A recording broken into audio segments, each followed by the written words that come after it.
you bleed blue? If you do, this is the show for you.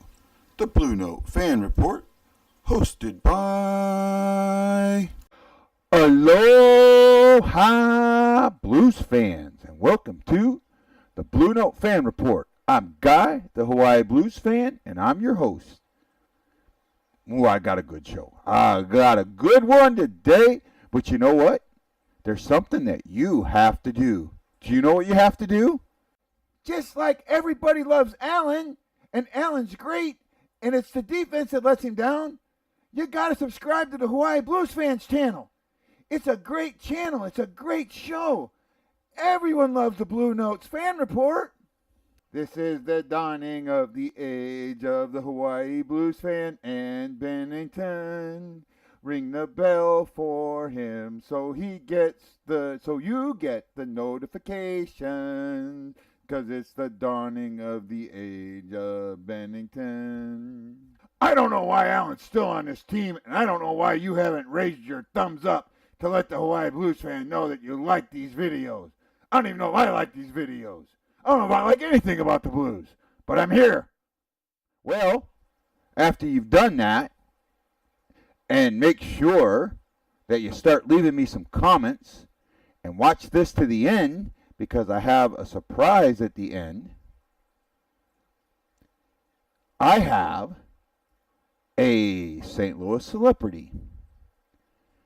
Charlie Marlow from Fox 2 News in St. Louis and 590 The Fan joined me for a conversation. We talk about sports, we talk about the Blues, and F-22s. So, without a further ado, I give you Charlie Marlow. Aloha Blues fans, and welcome to the Bluenote Fan Report. This is a special edition, special interview. As you can see, I'm out here. My building shut down power, and I had to go to a Starbucks. But I have Fox 2 news anchor and 590 The Fan on-air personality, Charlie Marlow. Charlie, welcome to the Bluenote Fan Report. Great to be here. Thanks, Guy. Appreciate it. Oh, I'm glad that you said you'd do this. I greatly appreciated this. So let's do a little quick background. You are from Toledo, Ohio. Is that correct? I am born and raised Toledo, Ohio, and lived there all through high school. Then I went to Bradley University in Peoria, Illinois, and after that I've had 3 TV jobs. I started in the Upper Peninsula of Michigan. I was there for about a year and a half, and then I went to Lansing, Michigan for 2 years, and then I switched to Fox 2 in St. Louis in April of 2008, so I've been there going on almost 11 years now. Yeah, I was noticing that you have an anniversary coming up, so happy anniversary, living in the Lou. Yes, sir, thank you. Real quick, myself, I was born and raised in the Lou. I went to Cleveland High School when I was in the NJROTC unit, graduated in 87, joined the Navy, and ended up here in Hawaii. That's how I got stuck out here. Actually, I got here in 04, so just a little bit before you got to St. Louis. So, being a sports guy and growing up in Ohio, I'm kind of wondering what your favorite sports were growing up. Well, so where I grew up, Toledo, Ohio is northwest Ohio, and actually the end of my street is the state of Michigan. So it's really more of a Detroit sports town in terms of professional sports. Mm-hmm. My dad was a huge basketball fan and baseball fan, still is. So I really loved the bad boys, Detroit Pistons growing up, Detroit Tigers. We'd always go up to Old Tiger Stadium and watch Tigers games. I was actually more of an Oakland A's fan, but that was just more because I loved Jose Canseco. As a kid, you had Barry Sanders at the time with the Lions, who had a great career. But where I'm from also, it's a huge Ohio State-Michigan rivalry area because Toledo, of course, is in the state of Ohio, and it's 2.5 hours from Columbus, but it's so close to Michigan, we're actually more like 45 minutes from Ann Arbor. So it's kind of the epicenter of the Ohio State-Michigan rivalry because it really is about 50-50 in terms of if you drive up and down streets, you see flags. Every other one is Michigan or Ohio State. At school growing up, we would have Ohio State Michigan Day where half the kids would wear Michigan, half the kids would wear Ohio State. So it is a really cool place to be for that rivalry, which I'm biased. I think it's the best rivalry in all of sports, but I am a huge Ohio State football fan and always have been. It's really the only team now, as I'm almost 37 years old, that I still care about. I don't really care about other teams winning and losing. Ohio State football is the one team I still care about as an adult. Oh man, that's pretty cool. It's kind of like I have friends and a couple of shipmates that grew up in the Springfield, Illinois area, so they're kind of like on that cut line between Cardinals and Cubs fans. So yeah, I kind of see that, and I know what you're talking about there. That's actually pretty cool. So with that, you've been in St. Louis for about 11 years now, and you have now growing up. You kind of said you were a Red Wings fan, or you grew up with the Red Wings mainly. So moving and then being in northern Michigan and that where you were at, you had probably Michigan hockey and Detroit Red Wings hockey. So now you're moving into St. Louis where the rivalries kind of died because of the realignment, but it was still there. I mean, for me, you say the name Stevie Y, and my head drops. So what's it like going from that to St. Louis? That's a great question. And growing up, I'll be honest, I wasn't the biggest hockey fan, but you always heard about Red Wings Blues. You always heard about Red Wings Blackhawks as well. And you mentioned Steve Yzerman and Sergei Fedorov were the two big names when I was growing up. We also had the minor league affiliate. It's ECHL back in the day. It was the Toledo Storm. Yeah. So we had a lot of minor league hockey where I'm from. But after I went to college, my first job, as I mentioned, was Upper Peninsula, Michigan, where college hockey was the number one sport we covered. The biggest sports we covered up there. I was living in Marquette, so that's Northern Michigan University. They have a great program. They won a national championship. I believe it was 1991. And then you have Michigan Tech. So that was the biggest sports we covered. I covered a ton of college hockey, and we'd always run the Red Wings highlights as well. And then when I went to Lansing, right there you have Michigan State hockey, which was a great program. They won the national championship while I was there. They actually won that Frozen Four, if you remember. It was in St. Louis. Yeah. So that would have been, I was there from 2006 to 2008. So I can't remember the exact year, but Michigan State won the national championship in one of those years. I want to say in 07. It might have been 07, the year I retired. 07, yeah. Absolutely. And so we also, because we're about 90 miles from Detroit at the time, anytime one of the pro sports teams, whether it was Red Wings, Tigers, obviously the Lions never made the playoffs, Pistons, we'd always go to those postseason games and cover them. So in 06 and 07, I got to cover a good amount of Red Wings playoff games. One of the years there was the series against the Ducks, who went on to win the Cup that year. But also, like I said, you had Michigan State winning it all. You had the Red Wings. It was kind of after their great run, so they weren't that team winning the Cups every year. But then I come to St. Louis, and I really kind of got to appreciate the Red Wings Blues history. I know maybe that rivalry, as you said, I don't want to say it's died, but when you change divisions, I feel like we talk a lot more now about Blues Blackhawks, even Blues Predators. But man, it seemed like the Red Wings and the Blues played in the postseason almost every year throughout 80s and 90s. Oh yeah, I mean, big fan for me. So to see that, I know what you're talking about. And you just mentioned something, and I'll throw this out there. I know this is a hockey show, but I am a Cardinals fan. So you had the 06, the Detroit Cardinals World Series. So did you get to cover that a little bit? I got to, we covered all the games in terms of running highlights and all that. I did get to go and attend one of the games. It was game 2, so it was the you don't want to mention Tigers that game won. with Cardinals fans.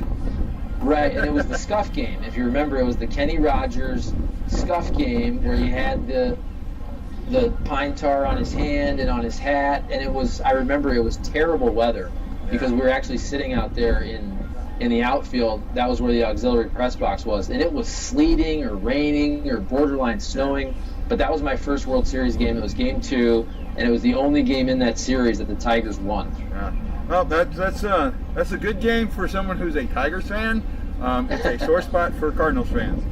Just like game 7 of the, and I hope I get this right, the 96 conference finals, actually, or not conference finals, division finals, Blues Red Wings, when Yzerman puts that puck from nowhere, I mean from a mile away, into the net, and every Blues fan's heart sank. Enough of that. Let's get into this season. Now, this season's the season that I started doing this, and I've been following. I follow the Blues closely, but I found them a lot closer now.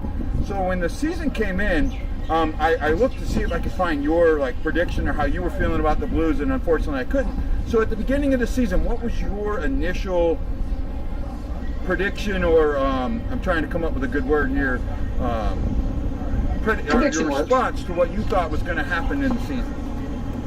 So I think, working here in St. Louis and working in the media, both TV and radio, I think, and it wasn't just locally though, it seemed like nationally, everybody really loved the moves that Doug Armstrong made in the offseason, especially picking up Ryan O'Reilly. Mm-hmm. That was a great addition, and that's proved to be true. But also, sometimes you can have addition by subtraction. I think the Berglund contract and moving on from Berglund, now unfortunately the way that has gone in Buffalo is very unfortunate, but I think people really like the moves, just kind of, especially with the forwards, rejuvenating the forwards roster with Tyler Bozak, with Ryan O'Reilly, and then the previous year also another deal with Braden Shen. So I think everybody entering the season thought that the Blues were a surefire playoff team. Now, I don't think anybody said they're going to win the Cup, but I don't think anybody said, they're not going to make the playoffs. And that's why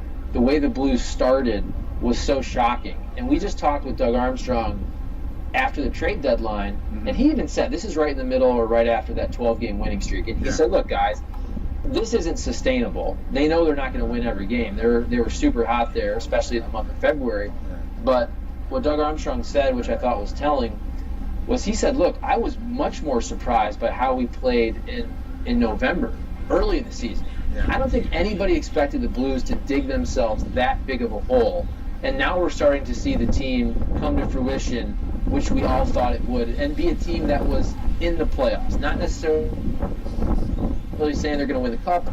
I didn't think they'd even have to struggle necessarily to get in the playoffs. So I think they're right around one of the, 4, 5, 6 best teams in the Western Conference, and I feel like that's kind of where they're at now. Yeah, I agree with you. One of the things that I stated before, and I would like to get your opinion on it, I said this was the architect and the contractor. You had the architect who had this plan. He said, I'm going to put this piece here, I'm going to put this piece here. This is my blueprint, and this is the blueprint that I'm handing to the contractor. When he handed it to the contractor scratched his head, says, I think I understand it, but he never did. And that's what I felt it was between Armstrong and Yo. You had Armstrong the architect, and Yo the contractor, and it just didn't seem like the two were ever on the same page. Yeah, I think this year especially, they move on from Mike Yo, and maybe Craig Berube should get more credit than he is, because I think when you look at Jordan Binnington's numbers, it's hard not to just look at that and say, man, that's where the season changed. When Jordan Binnington became the number one goaltender, and I believe now he qualifies for the statistical categories in the NHL. He wasn't for a while, but I mean, the guy is leading the league in goals against and save percentage. That's all you need to know. So I do think, to be fair, we also got to remember that Mike Yo early in the season was dealing with Jake Allen going out there. Jake Allen had a really, really rough November. I mean, if you look at the numbers, I think his goals against was close to a 4. Yeah. It's much easier to win when you have Jordan Binnington, I mean, basically pitching shutouts for the entire month of February there. His numbers are off the charts. But I think here locally, when we talk about what has turned the Blues season around, you got Binnington, surely you have Craig Berube and the moves that he's made. Tarasenko finally took off. It seems like any line you put Ryan O'Reilly, that guy all of a sudden is going to go crazy. Ryan O'Reilly with David Perron early in the year was unbelievable. Ryan O'Reilly with Tarasenko, all of a sudden Tarasenko starts scoring. So that line with Shen, Tarasenko, and Ryan O'Reilly goes crazy. And I think, look, we were just at practice earlier today, and Braden Shen is going to make this trip to California for these 3 games, and he's going to play. The Blues have been 2-3-1 since Braden Shen got injured. So I think, look, when that line was humming, everybody was scoring. Since Braden Shen was out, the team has been losing. That line hasn't been scoring. It'll be interesting to see if Shen gets back in the lineup now, if all of a sudden that line gets going again. Yeah, I'm with you on there. There's one thing you said, though, that I disagree with a little bit, and I hope you don't mind that I do disagree, and I want to talk about it. you talked about how Bennington had a lot to do with the change and how you think Berube had a lot to do with the change. I'm actually not a fan of Coach Berube, and on my show, I call him Booberry. There is something that happens a lot that it happened with Yo, and it seemed like it continued to happen with Berube, and it's a 2-goal lead. Now, when Coach Berube played hockey, it was in the neutral zone trap period. And when you got that 2-goal lead, that's what you did. You trapped. You pushed to the edge. You forced the other team not to have the puck. You didn't control the puck, but you didn't allow the other team to have the puck. And it seems like the Blues would continually do that. Now, during the winning streak, they were backing off that a little bit, but you've seen hints of it come out. You know, they were like the game against the Predators. They had a 2-goal lead, and that one's ended up getting tied up. You know, that was the amazing Tarasenko shot in overtime to win it. But I've seen that, and I also think that what's happened is once Bennington got in the net, and I'm sorry I'm talking so long, Bennington got in the net, the defense plays different with him. They force things to the outside, and they let him see the pucks.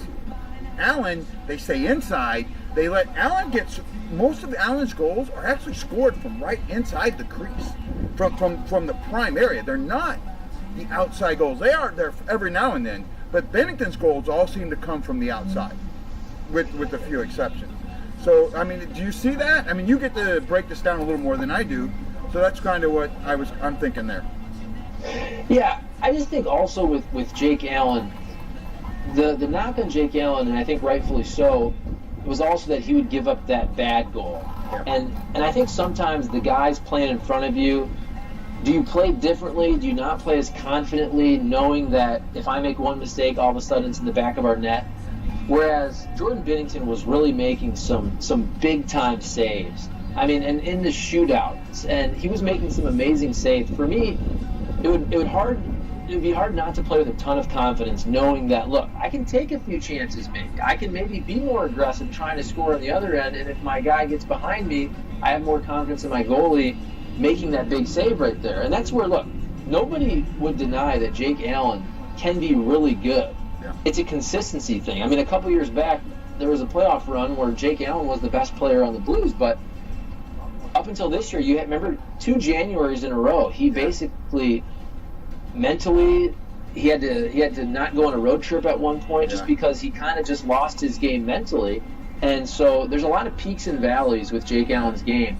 And I think maybe you see a reflection in the team when he's having those peaks and valleys. You're going to have some great performances. You're going to have some, oh my God, all of a sudden they just lost 6-1 or 6-2, whatever it was. And I just think, look, it's very early with Jordan Binnington. I also don't think we should anoint him, because let's make sure he can do this over the course of a full season, or let's see how he does in the playoffs. But I just think the Blues game, it was much more level when Jordan Binnington got in there, and you started seeing everybody playing well. And I'm not saying that's all because of Binnington, but it seems like with hockey, a lot of times it starts with the goalie, and knowing that guy's going to be behind you to make the big save, I feel like everybody just started playing more confidently. You know, I'm absolutely with you on that, and I call it the circle of distrust. My fans, the ones who watch the show, are probably tired of hearing this, but it's like it's this circle that keeps going around. You have all of a sudden, and Jamie talked about it, a soft goal goes in, so the defense goes, oh my goodness, soft goal, so we got to play harder. We got to push out to the side, we got to double up, we got to make sure that they don't get a clean shot, or we got to block the shots. Well, guess what? In doing that, now they leave a man open. Easy goal. Goalie doesn't believe that the defense is helping him, so he's going to push further outside the net. He pushes further outside the net. Now a deflection goes in. And it's just that circle that seems to happen with Allen. And I also think it's the baby factor. The guys that have had the roughest times the last 2 years, Allen, Petro, Tarasenko, what do they all have in common? They've all had a kid. And I don't care what father you are, what job you're is, a brand new kid affects your work. Well, I'll tell you what, I can speak to that directly right now because I have a 13-month-old daughter, and that is 100% true. I can't even imagine Petro having triplets. That's just like mind-boggling, mind-blowing when I think of, because man, you you got your job, you got multiple jobs. I do TV, I do radio, I do some other things on the side. That baby obviously is your number one priority, and it changes your sleep patterns. It changes just different times of day where you could take a nap. And look, also these hockey players, they're multimillionaires. I'm sure they have all the help in the world with their wives or girlfriends, nannies, and all that. But it is a different ball game when you look over when you're trying to get a good night's sleep and you see that monitor and you hear your baby crying. You got to go there and take care of her. It also it puts life things in perspective. But I don't know if I'm gonna 100% put it on having a kid, but I think that certainly plays a factor. Absolutely. Yeah. And again, with Petro having 3 kids, I can't even imagine having 3 kids total. Yeah. Then especially just having 3 at the same time. And basically, I'm guessing 1 sleeping, 1 you have to change, 1 you have to eat, and it's probably nonstop just all day long. Yeah. I've heard some of the other podcasters talk about that and go, well, he's a millionaire, he can get in there. Well, you know what? Not all. And I think his wife, I'm not sure about this, but I think his wife is from St. Louis. And when you look at women from our St. Louis people, we're not nanny people. That's not how we raise our kids. And that does have an effect on it, in my eyes. I agree with you, it's not 100%, but it does have an effect, and it can't be ignored. No, I hear you. So we have all this going on. And then we get to February 1st. And the reason I'm bringing up February 1st, because on February 1st, the Blues had, I think the number was 33 games left, and the maximum amount of points they could get at the end of the season was 115. And I went on my show and I said, that means they can lose 7.5 games. 7 losses and an overtime loss. In 33 games, that's not going to happen, And that was to get 100 points. That was for the 100-point mark. And 100 points, that's kind of like my goal every year. The team hits 100 points, I think that's a good year. That's showing that you're a cup-worthy team is 100 points in my eyes. And I didn't see it happen. And then we get to, all of a sudden, bam, win. Bam, win. Bam, win. Tough game, win. Tough game, win. Back-to-backs against the Predators, we win them both. And here we are sitting at the end of February, not counting the 2 losses, and the maximum points available was 112. That was impressive to me, and not sustainable, but it shows us what the team can be. Agree? Absolutely. And what I think is interesting, we had a hockey guest on the radio early on in the season, and I apologize, I can't remember. We have so many guests on. I can't remember who it was, but it was a national guest, and he basically threw out there and he said, who's playing well right now for the St. Louis Blues? And he said, if you can't name 3 or 5 people, you have a problem. And he asked that question, and I thought to myself, this is early in the season. Yeah. I said, who actually is playing well for the Blues? And at that time, the only names that came up off the top of my head was Ryan O'Reilly and David Perron. And think about that. Now, I'm sure I'm missing some guys, and some other guys were good on and off, but in terms of just consistency, those were the only 2 players I could think of. And then fast forward 2-3 months later to the winning streak, literally everybody was playing well. We're talking about, not only was Binnington off the charts, but Jake Allen was helping out in the back-to-backs. He posted a shutout. Yeah. Jay Bouwmeester has always complained about in talk radio in St. Louis. Yeah. He was playing great. He had some unbelievable streak where he was plus in a million games in a row. Tarasenko started going crazy. Shen went crazy. Yeah. Petro starts playing well. Edmondson, Colton Parayko is fighting. He's got double-digit goals right now. Yeah. So it went from, oh my God, how many players in the Blues are playing well? And you could really only think of 2 to during that winning streak. And this never happens. And it's the reason you have a winning streak, and it's the reason winning streaks end, because look, that O'Reilly-Tarasenko line has now went pretty dry the last, 5-6 games or so. Yeah. But during that winning streak, almost everybody in the Blues was playing well. That doesn't happen very often. That's why you have a historic franchise record winning streak. And the great thing to me about the winning streak, because now that the time that we're talking, tomorrow is the first of 3 games, the Western Conference road trip. The winning streak to me, what shows is that these guys, and I'll talk about this in a second, these guys know what they can be. I don't think they had that thought process at all before. I think that mentally they didn't know what they could be. Now they know what they can be. And maybe you remember this. I don't know how much hockey you get to watch or how much you really, when it's on national. But during the Predators game on Sunday, the national media starts talking about how, well, Coach Berube was telling us that there was this locker room issue, that they were having all these problems and that he had to get that solved before anything else happened. And as soon as I heard that, I went, are you kidding me? You're acknowledging this? We've heard about it for years, but it's never been acknowledged. I still don't think that was the right move.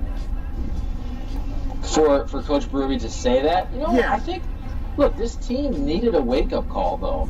And Coach Berube, he called him soft or fragile was the word he used, I remember, earlier in the season. And here's the thing. I like Mike Yeo, and I think he's a solid coach. I think there's something different, though, in the NHL when it's coming from a guy who was in your shoes or your skates. Remember, Craig Berube, what did he play, 17 years in the NHL? Yeah. I mean, he was a good player. He did everything.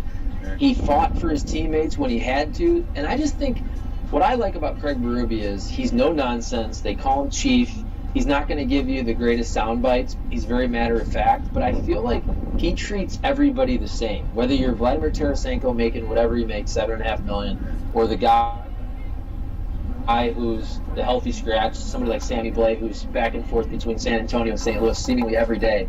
He holds all those guys accountable. And I think the Blues needed that. And I was fine with the Blues being called fragile because they were. So whether that's from the locker room or leadership or just guys weren't playing well, but also if you remember, I mean, it became a joke early on in the Craig Berube, the first couple weeks or so. It became a joke about how many times they had too many men on the ice penalties.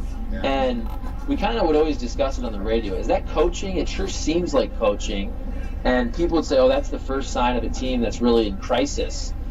Craig Berube, I remember at the end, said, look, that's just stupidity. And he was putting it on the players. He said, no, the players are acting stupid. They need to be smarter. They need to stop being fragile.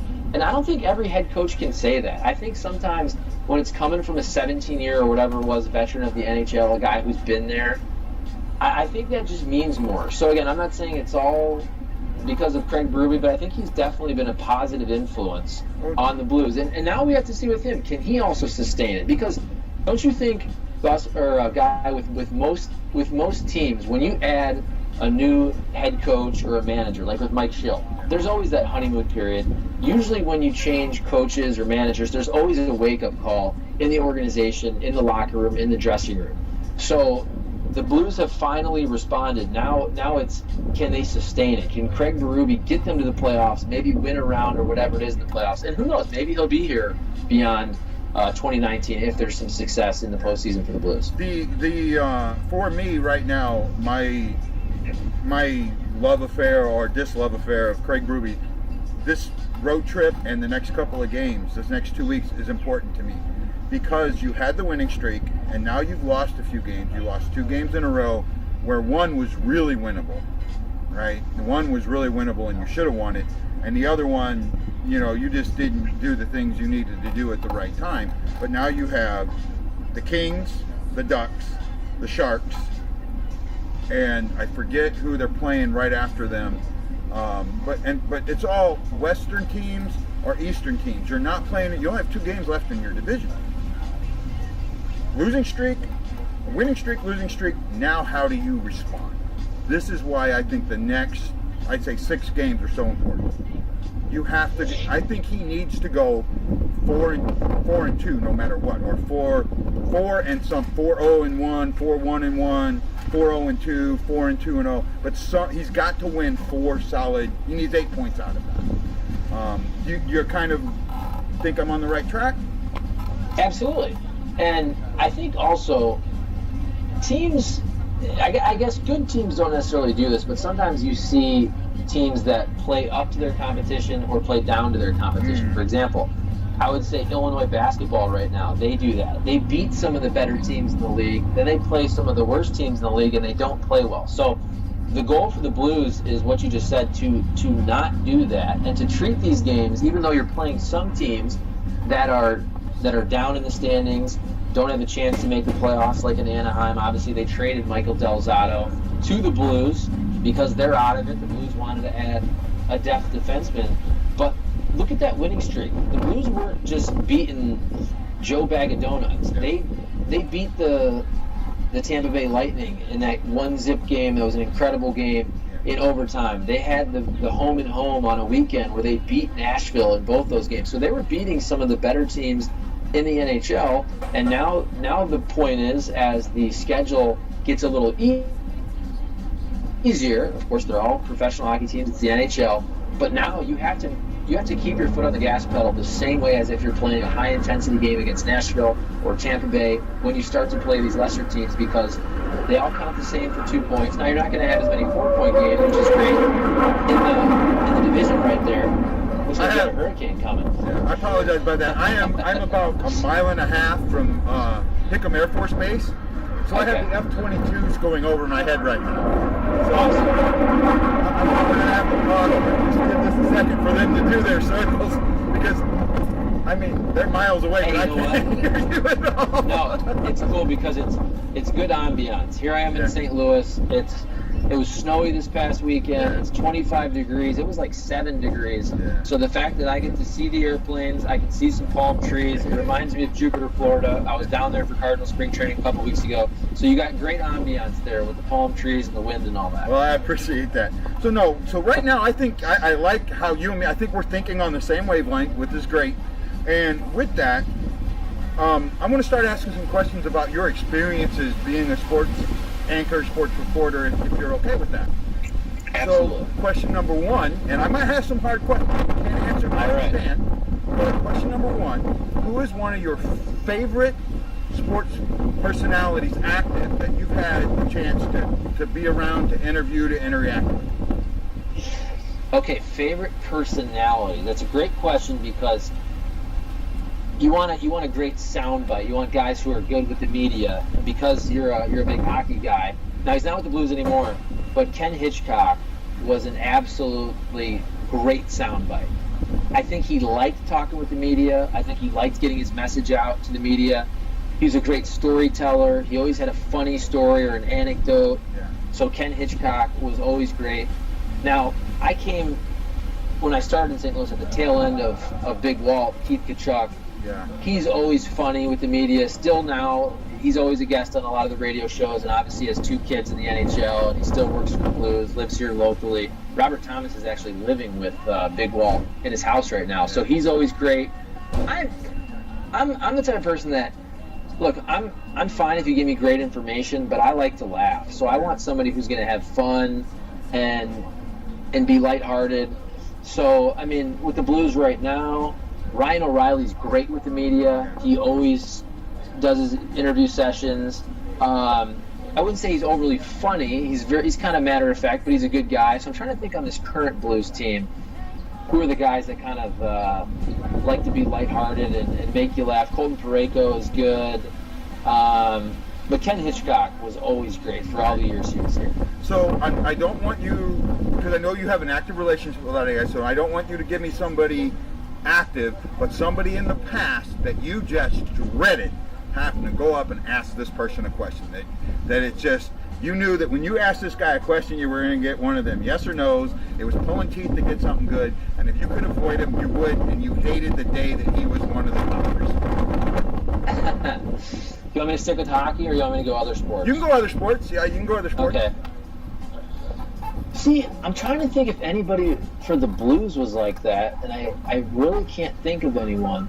Now, with the Cardinals, there's guys that they're good guys. They just don't like necessarily doing interviews as much as other guys. Like, for example, Albert Pujols, one of the greatest players of all time, his run with the Cardinals was fantastic. But I feel like, especially before games, he didn't love doing interviews. And I understand that. You're getting ready for a game. You're trying to prepare for a pitcher.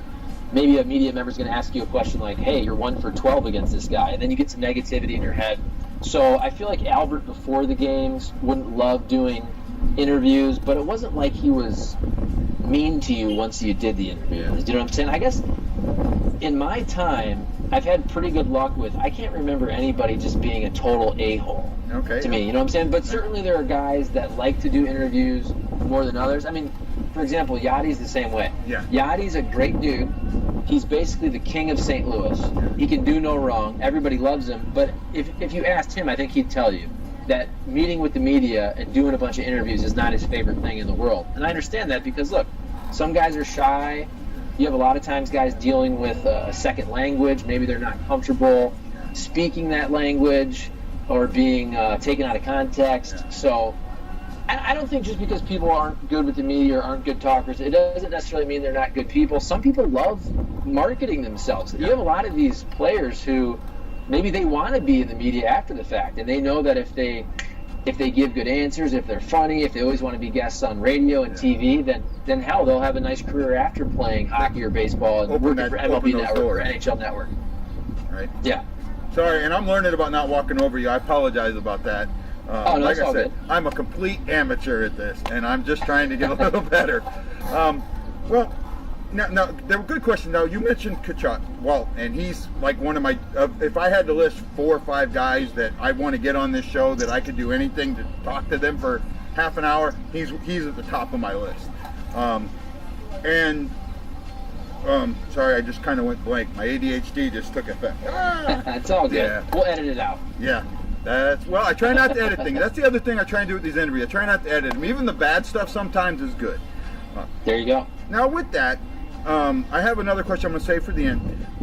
Now I want to put you're at the Enterprise Center, you're sitting in the press box, watching a game, and you see the officiating. Sometimes good, sometimes bad, sometimes iffy. What feeling because you've got to report on this, and you've got to report objectively. How do you handle seeing some of this stuff that is super negative, yet still handle it objectively? That's a good question. Hold on your answer. Because I think you're going to give me a good one. I've got a jet flying right behind my head. I don't know if you can see him. He's like right up in the air there. Very cool. Yeah. Like I said, you got great ambiance. Yeah. I'm jealous. I'm sunset. My basement is boring. Backdrop. It's almost done. It's almost done. I really apologize.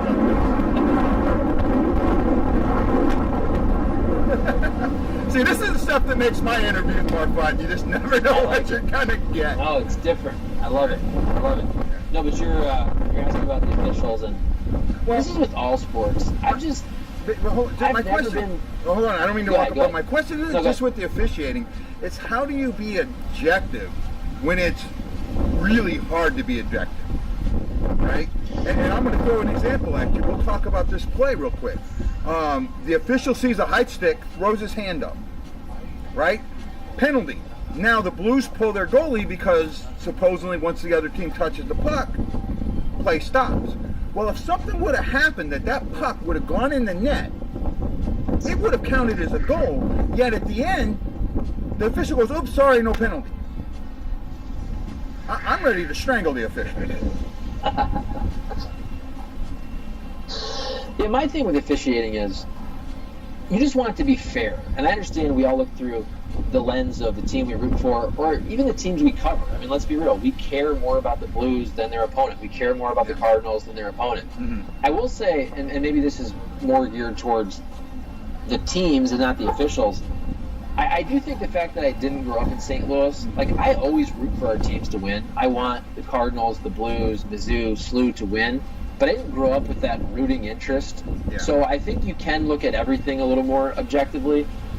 Look, with the officials, they are doing the best they can. It's a cliche. I have a friend who's actually an NHL referee. And the thing now is, man, you make these calls in a split second with the best athletes in the world, with the best skaters in the world. They're making split-second cuts on the ice, and you're having to make that call. And then nowadays, if you're watching the game, whether it's on Fox Sports Midwest or whether it's on NHL Network or NBC or NBC Sports Network, we have every super slow-mo replay available. So that's why, look, I get as mad as anyone when they mess up replay, when you can see it. But I can totally understand why these officials make mistakes. Split second, heat of the moment, the best athletes in the world on skates, and then we have super slow-mo replays that say, "Hey, you idiot! I mean, couldn't you see that?" I think if we all put ourselves on the skates of the refs in those situations, we would probably, first of all, they're a lot better at their jobs than we would be. And they do get whatever it is, 98% of the calls right. But man, I can see how in split-second moment you're going to miss a lot of them. No, I'm with you. I don't mind. I like the human element in refereeing. I really do. My issue with the refereeing in the NHL is there's too much human element in it. There are too many times that's too subjective. It is way too subjective. What is a hooking penalty? What is a tripping penalty? What is a cross check? What is goalie interference? It's way too subjective, and it creates these situations where we say penalty, penalty, penalty, and the ref goes, just let him play. And that's the point that I'm trying to get at. So I want to be objective myself. I'm trying to learn how to be objective. And one of the things, since I've started doing these videos now, my software allows me to 30 frames a second, so I can do that super slow-mo and see those plays like that and go, okay, I see this now. But and I'll give another example. This is another example where I think the NHL and everybody got it wrong. The puck that hit off the referee and goes in the net, right? The rule states, and this isn't unequivocally, the puck cannot go directly in the net off an official. Get it? That puck hits the official and continues in a straight line. It never enters the net. That's directly off the official to me. Well, in this case, Longo tried to play the puck. The fact that he tried to play the puck, he puts the puck in the net. Because he tries to play it, it hits a skate, it hits his post, it hits a skate, it goes in the net. That puck made 3 different directional changes before it goes in the net. Now, to me, it's no longer directly off the official. Yet the NHL immediately goes, nope, and then the NHL goes, oh yeah, well it could have hit the post 6 times and then gone in the net and it wouldn't have counted. I'm sorry, I'm lost on that. You know? Yeah, I remember watching that game, and right when it happened, and then also on the radio call, I remember Chris Kerber, I'm pretty sure, knew right away that it wasn't going to be allowed because of that rule. And I can't remember exactly, so it went off the ref, and did it hit Luongo's pads? It hit his skate. He tried to play it. It hit his skate. It hit the post. It hits his skate again. Then it hits the post and goes in the net. It made 4 directional changes before it goes in the net. I could, at this point I wasn't using video, but I used the animation to show the difference of it, hitting the referee in the midsection and going straight. It would have, if Longo just gets out of the way and doesn't play that puck, it never goes in the net. The fact that he tried to play it, he put it in the net. Now, what I'm going to liken this to is the puck that gets shot, hits the crossbar, hits the plexiglass or the glass, goes straight up in the air, come back down, hits Allen in the back, and goes in the net. Now, if Allen isn't there, it doesn't go in the net. In this case, there's a chance, it hits the ice. It could have gone in the net, depending on the bounce. But let's say it bounces and doesn't go in the net. It's Allen that put it in the net, and it's a good goal. Well, Luongo put it in the net. Since Luongo put it in the net, it should have been a good goal, in my opinion. Yeah. I think it's also weird because when a play like that happens, which happens, once every 10 years? I can't remember a play like that happening. Actually, and right when there was something similar, and I apologize, there was something similar about a year and a half ago, and the NHL said they got it wrong because they lit the goal count. And that's what they based this new ruling on, was that play there. I remember, watching Blues games. I can't remember the last, 10, 11 years of that happening to the Blues. So I remember when it happened, everybody's kind of like, well, what does that mean? And everybody starts looking at the rule book, this and that. And you can understand why they make the rule, because you don't want, in the future, players all of a sudden shooting the puck off the referee. I'll just say that play was so fluky. Yeah. I think it was good for us all to learn the rule and know the rule moving forward. I would just say that I'm always a fan of overall fairness. So I think if you get rid of all of the fluky goals, you want your team to win, but do you want them bouncing, as you said, the puck off the plexiglass and weird bounces? You want the game to be fair. You want the best team to win. You want your team to win, but if you shoot the puck weirdly and you don't even mean to off the referee's neck and it bounces in, I mean, is that a real goal that you earned? You know what I'm saying? I feel like you want the teams to be out there, everybody know the rules, score goals, earn them, work hard for those goals. I'm good with that. Okay, I mean that's a fair analysis, and I'll give you that. So we kind of beat that dead horse. So as we're moving along with the Blues moving forward for the rest of the season, you have the enviable position of being right there and getting to see this. What do you see going forward with our Blues? Well, I don't think you can ever duplicate what you did in February, where they were just unbelievable. And actually, I just saw a stat today. I believe the Blues have the most points in the Western Conference since January, something like 40 points. So they've been the hottest team in the NHL for basically 2 months or so. Most of that coming from February, because January you had the long layoff with the bye week, you had the All-Star break and all that. But I see this as a playoff team. But the crazy thing about the NHL is, look, they're on a 2-game losing streak. If they were to lose 2 more, all of a sudden, those standings can change quickly. I mean, just a week or so ago, we're thinking, hey, can the Blues win division? Can they catch a Nashville or a Winnipeg?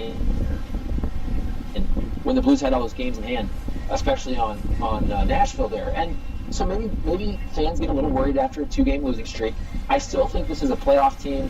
Now you're kind of looking at matchups. I think when you see how the Blues have had success against Nashville, you say, okay, I mean, that would be a knockdown, drag-out, first-round playoff series. But it would definitely, nothing shocks me anymore, but it would surprise me if the Blues did not make the playoffs.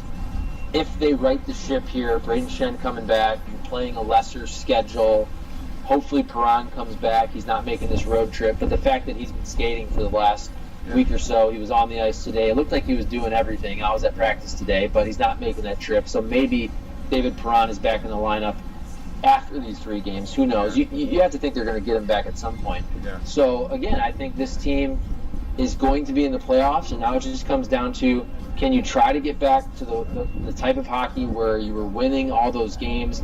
And so much of it had to do with Jordan Binnington. Yeah. Now, he had basically his first bad game, you'd say, his first time he lost at home on Saturday versus the Stars. I'm not putting that all on him, but that's another good test. Can Jordan Binnington, can he be more than the flash in the pan, a great 2 months? Can he now be a guy who leads you to the playoffs and can win you potentially rounds in the playoffs? And that's a tall order for a rookie, even though the guy, I mean, he's been around, he's 25 years old, but still, this is going to be his first high-intensity playoff-type hockey, and I'm excited to see what he can do. Every other night is a main game once you hit that second round. And I agree with you. I'm very agreeable with you. And one of the things with hockey that is different than any other sport, you get a hot goalie, an 8 seed can go to the finals, right?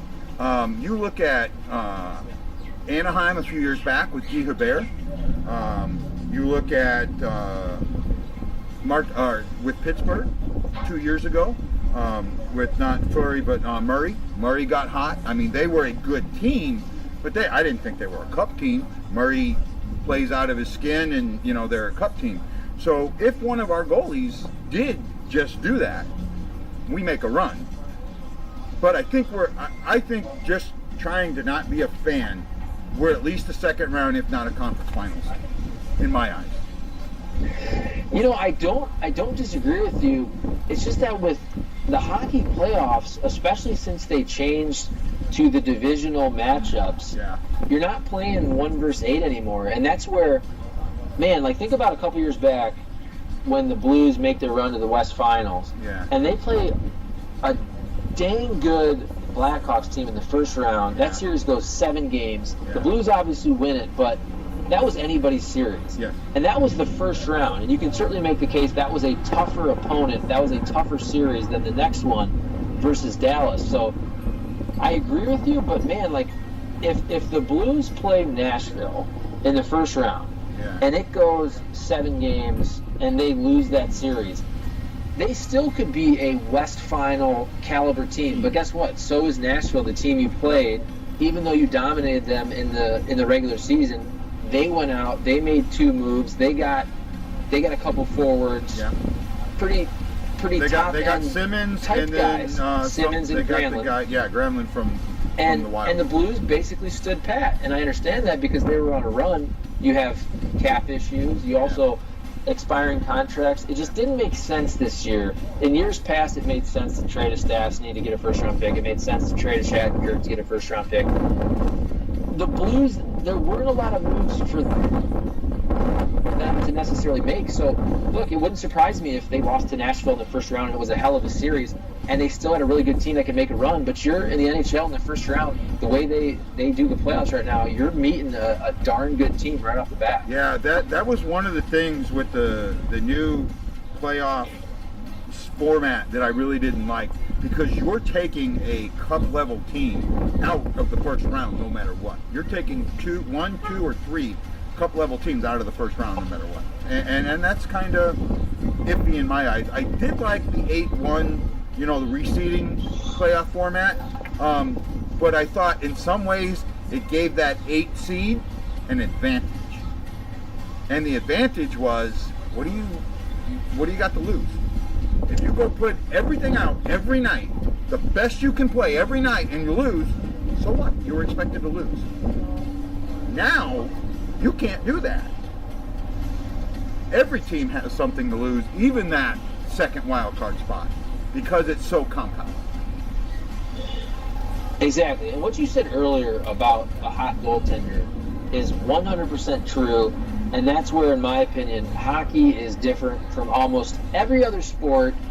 You could make a case with baseball, let's say, if you get one great pitcher going, or maybe 2. You could even look at that Giants team that won, where Madison Bumgarner basically won that World Series for them. I mean, and when they got to the World Series, we're talking literally, what did he win? 3 of those games, he comes back and comes out of the bullpen. So in hockey, I feel like we see that much more often, and that's why I think in years past you'd have more upsets. Whereas, like, the NBA, how often does an 8 beat a 1? It hardly ever happens, and usually those games and series are blowouts, and they're sweeps. In hockey, we see these early matchups, and you see a lot of them go into 6 or 7 games. And as you said about the goaltending, that's where it doesn't matter if you're the quote-unquote 8 seed or the second wild card, whatever it is, the first wild card in the NHL. If your goalie all of a sudden starts standing on his head and playing out of his mind, you have a chance in a 7-game series to beat the best team in that conference. And we see it in hockey much more than in other sports. Yeah. So, yeah, that's a really good point. I had another point that just went through my head. I'm kind of running long here, so I have a staple question that I started asking, and I'm going to ask you this before we get ready to wrap this up. Guys like you, guys in the industry, are memorabilia collectors. They collect it left and right. They have fan caves that I would die just to, get a chance to see. So what is the one item in your fan cave that you treasure the most? It's funny you asked that, because you're asking the wrong person, because I'm probably the only person that doesn't care at all about any type of memorabilia. Here, look, I'm in my basement, so this is my man cave. So here's what I got. I got bare walls this way. Now here's what I'll show you. Here's what I'm all about in the man cave. I should flip this, but it's the baby cave. Yeah. I got a teepee. I got a slide. Yeah. I got a ball pit, and I got all the kids' toys. I was actually, though, I was really big into baseball cards and autographs when I was a kid. And then it's kind of funny because I got my dad into it. Yeah. When I was growing up, I was collecting baseball cards in the early 90s, and basketball cards, football cards, hockey cards, and all that. It got my dad back into it. He collected when he was a kid. Yeah. And now it's funny because he's still into it, and I'm not. But I get him autographs all the time, I get to meet these players, and if I try to give him an autograph, he loves it still. He's 70 years old, and he's retired, but he'll go to baseball card shows and set up and sell stuff, so it's kind of funny.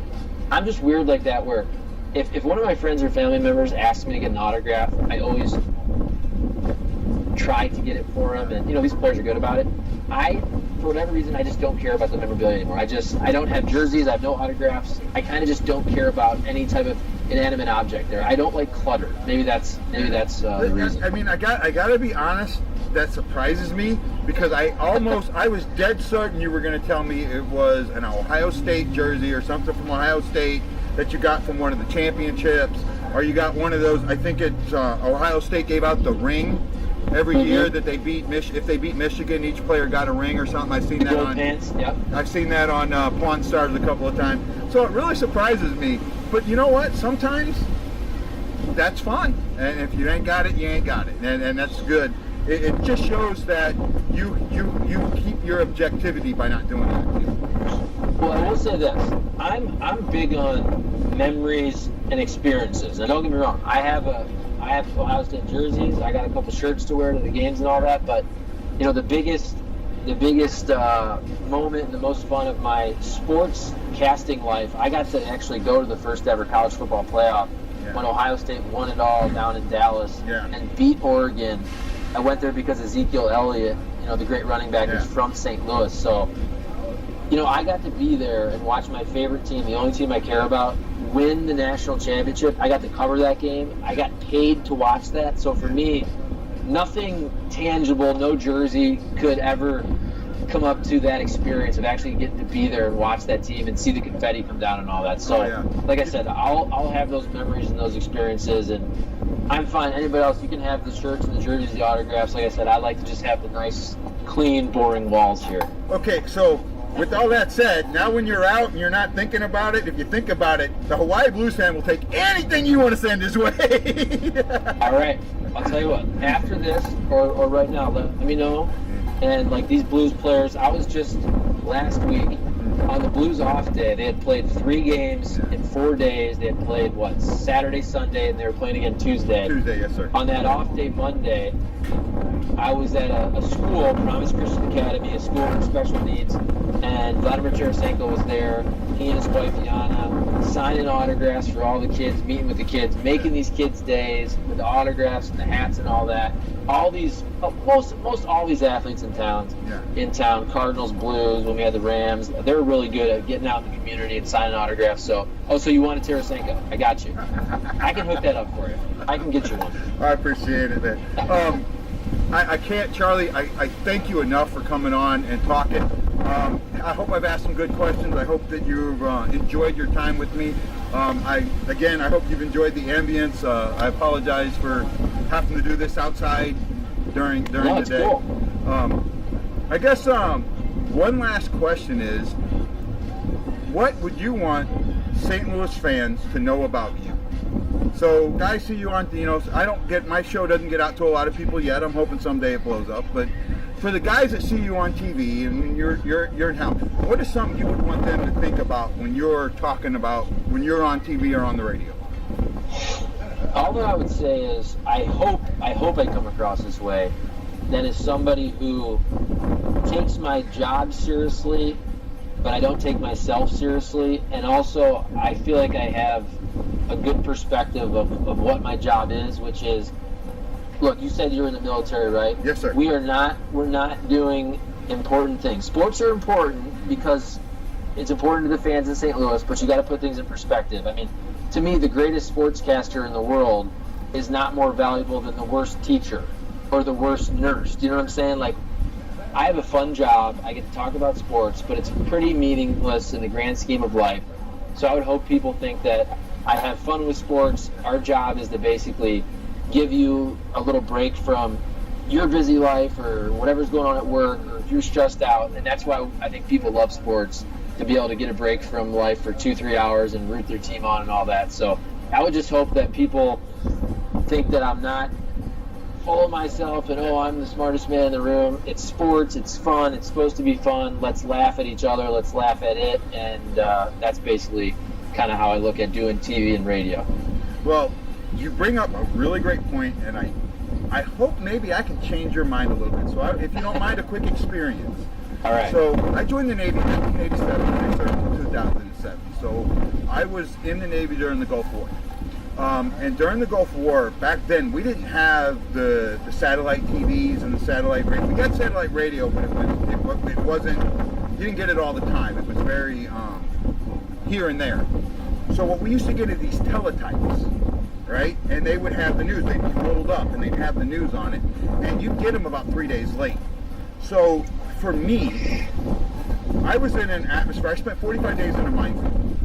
And when you do that every day, you're on this level of awareness that you cannot get off of. It was reading those little sports clips every day, even though they were 2 or 3 days behind, that really gave me that sense of, okay, there's something else for me to think about.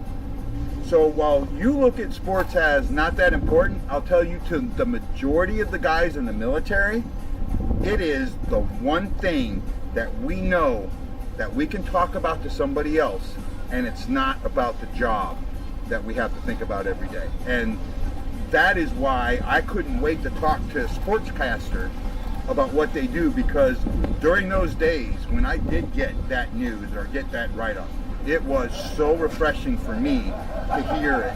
And when we got lucky and got you guys on AFARTS, Armed Forces Radio and Television, oh, I was in pure heaven.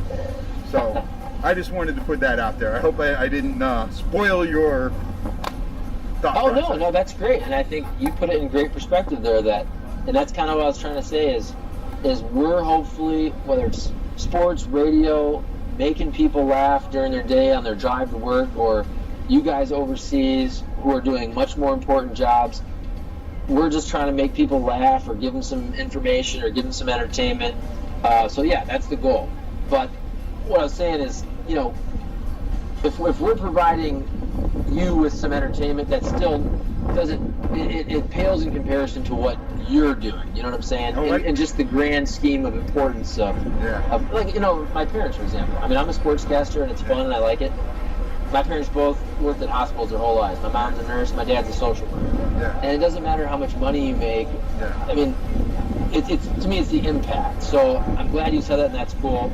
I still think, just sports, it's fun, and let's give everybody else a break. And if you're doing a tough job, or if you're doing a job that's stressful, hopefully we're giving you a couple minutes or an hour, a couple hours a day to kind of make you not think about that. Oh, you did, and guys, your business did for me. So Charlie, I want to thank you for coming on the Bluenote Fan Report. I hope you enjoyed it, and I hope that this isn't the only time that you're on my show. Absolutely. I'll come back anytime, guy. Appreciate it. That was okay, thank you. A great time. I'm learning more and more about these interviews, and I'm trying to get better. I appreciate your comments on the positive side, on the negative side, and on the just don't care side. You let me know what you think, so I can do the things that I need to do to make these better for you. And with that, I have a giveaway. But I'm not going to tell you what the giveaway is yet. All I'm going to say is, you need to give me a hashtag in the comments on YouTube. Don't care what the hashtag is. Hashtag Hawaii Blues Fan is a pain in the ass. Hashtag I love this show. I don't care what it is, but you need a hashtag in the comments below.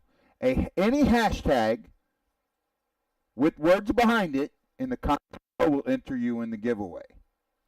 I'll tell you what the giveaway is at the end of part 2. So, Blues fans, I say for now, aloha, mahalo.